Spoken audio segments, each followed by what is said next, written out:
All right. So, and we also promised to, we don't want to leave you hanging with the story of Stone Soup. So we'll wrap up a little bit with that too.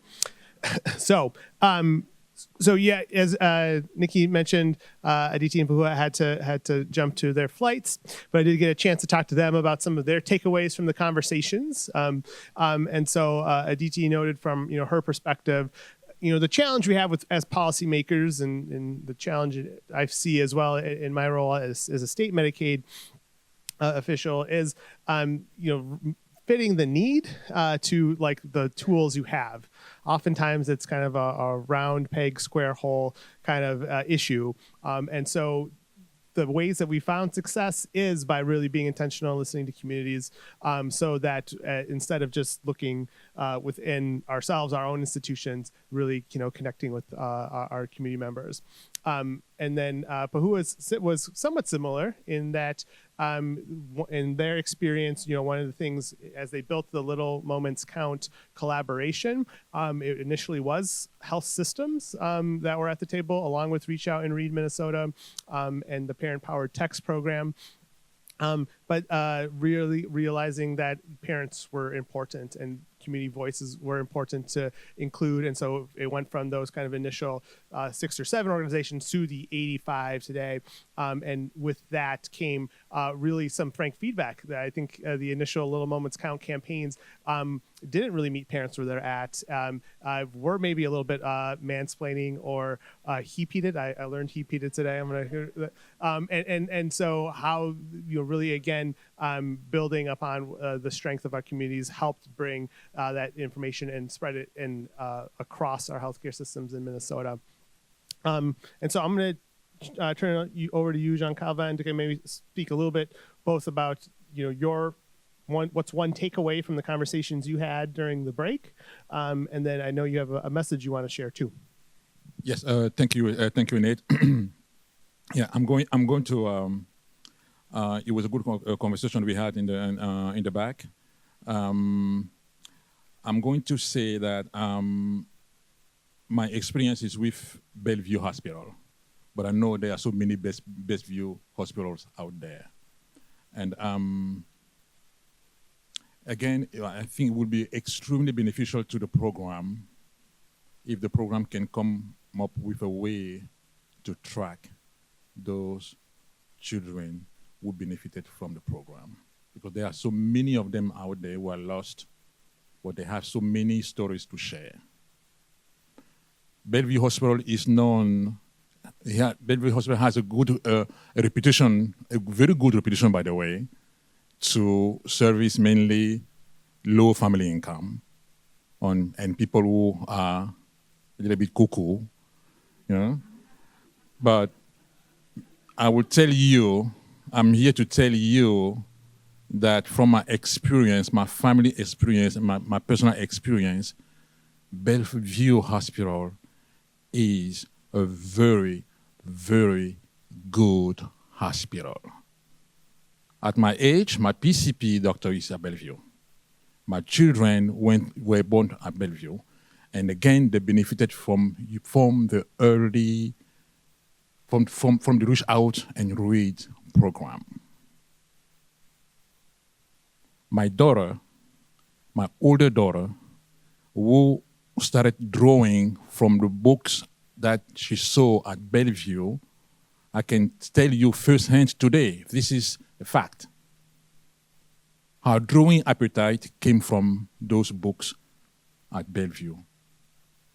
For her, she was playing. Her little sister, the same thing.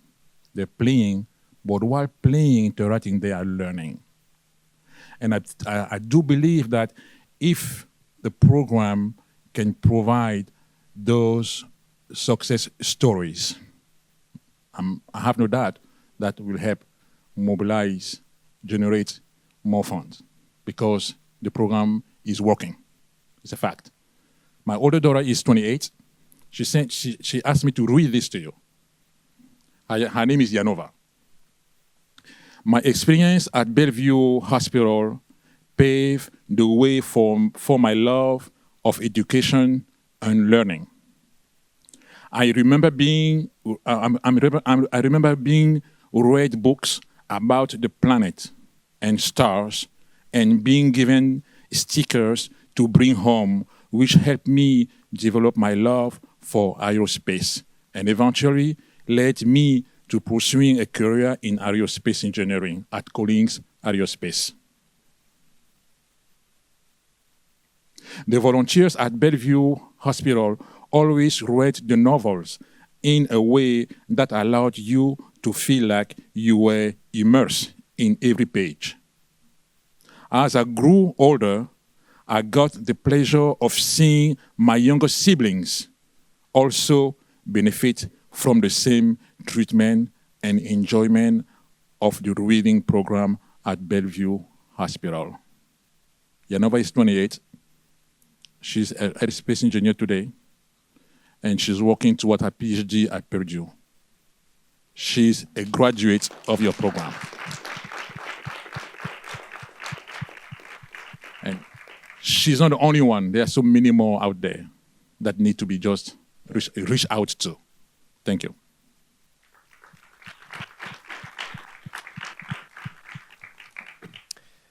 Thank you, Jean Calvin. That's just so powerful, and really one of the ways I've really thought about and tried to explain or communicate the impact of Reach Out and Raed and its place in this kind of developing relations is even a child's own relation with dreaming and thinking, right? And when they understand how a book works and how a story works, they know there's a beginning and a middle and an end, they can start to think about what agency they have themselves, right, to write their own story and be part of their own story. And so I think your daughter's message there really brings that to life. So thank you for sharing that. And if I may just ask, my younger sister, who is 17, is comparing with her older sister. Big competition today. As I speak, Lamata could not be here because she's taking her AP exam, and she's so tuned into having good grades. And she was admitted to go to San Diego University in California. Yeah. And she's going to graduate in graduate in biomedical engineering. And I'm surprised because between her and her younger sister, she was more tuned into stories. She read a book. She wants to know the end of the story. And then she comes back and shares the story. 2 days ago, Lamata received an admission letter from Pepperdine in Malibu, California. So she's debating now where she's finally going to go. And again, that's another graduate from the Reach Out, Raed, and Raed program. Yeah.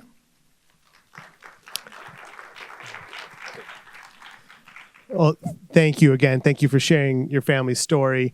And really, I think our hope here was to talk about how we're all connected, right? And how the decisions that are made at the federal level influence the decisions that health systems make, influence the decisions that our families experience and our children experience, and how that can also have a level of reciprocity, right? And so to that end, we'll kind of wrap up with the story of our own, the last few pages of Stone Soup. And I think as some folks know, some of the lessons that are shared is how the monks go around the town and really ask folks to bring their own contribution to the soup, to prepare it. And so at last, the soup was ready. The villagers gathered together. They brought rice and steamed buns. They brought lychee nuts and sweet cakes. They brought tea to drink, and they lit lanterns. And everyone sat down to eat. They had not been together for a feast like this for as long as anyone could remember. And after the banquet, they told stories, sang songs, and celebrated long into the night. Then they unlocked their doors and took the monks into their homes and gave them very comfortable places to sleep. And in the gentle spring morning, everyone gathered together near the willows to say farewell. "Thank you for having us as your guests," said the monks. "You have been most generous. "Thank you," said the villagers. "With the gifts you have given, we will always have plenty. You have shown us that sharing makes us all richer." "And to think," said the monks, "to be happy is as simple as making stone soup."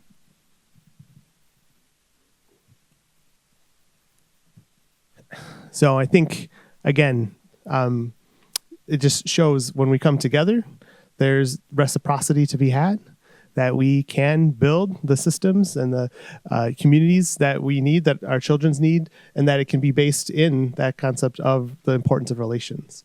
So thank you again, John Calvin.